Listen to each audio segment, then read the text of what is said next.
So problem number 2 na po tayo sa parametric of evolutes, no? So ang kagandaan ng problem number 2 lang to is ang problem po natin that is e to the power of x. Ibig sabihin po exponential.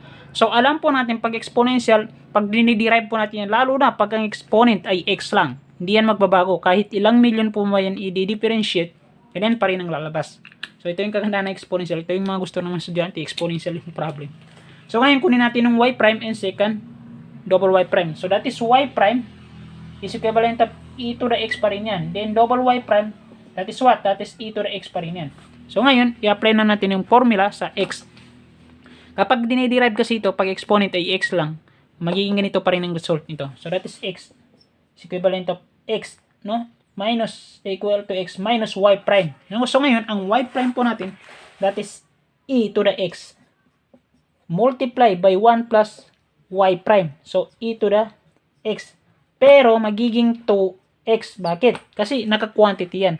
So, pag kinuantity mo, halimbawa, ito yung function. Then, may exponent na 2. Pag kinuantity mo yan, mag-multiply yan by itself. No? By itself. Mag-multiply by itself.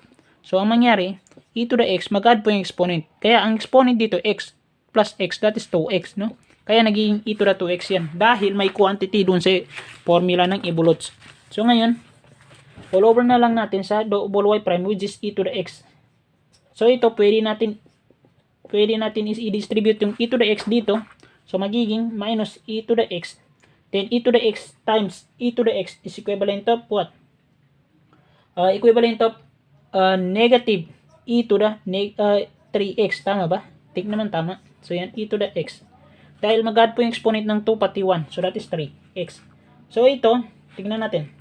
So, ito magiging x is equivalent of x. So, kapag ni-parate yan by single fraction, tingnan mo, e to the x divide e to the x, equivalent of what? Equivalent of negative 1 dahil negative ito. So, e to the x i-divide mo sa e to the x, 1 yan.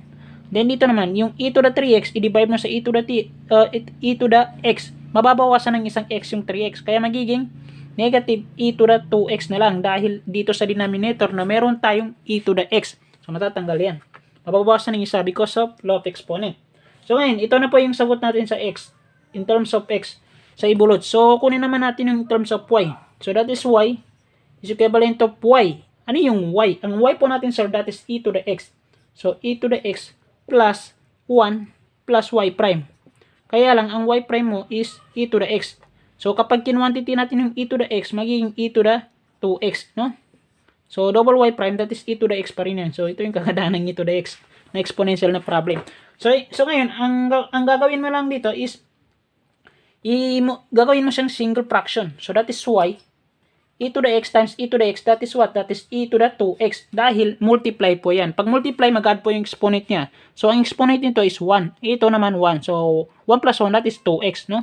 So plus 1 plus e to the 2x all over what? All over e to the x. So ngayon, e to the 2x plus e to the 2x is equivalent of y is equivalent of 2e 2x plus 1 all over e to the 2x, no? I think agree kayo yun kasi tingnan nyo, magkapareho po yun. Pati exponent, pati variable, magkapareho. So, pwede mo yan i-add.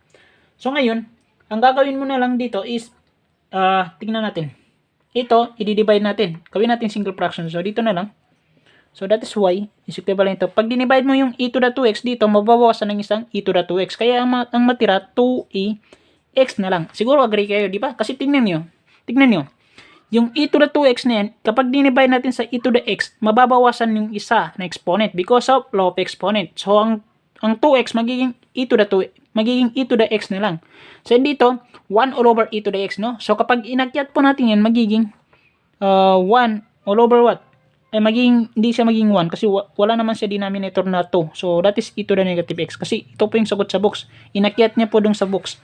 Pero dito kasi, sa akin, okay lang yung hindi ko na iakyat. Pero inakyat niya. So, sundan na lang natin ang sagot sa box.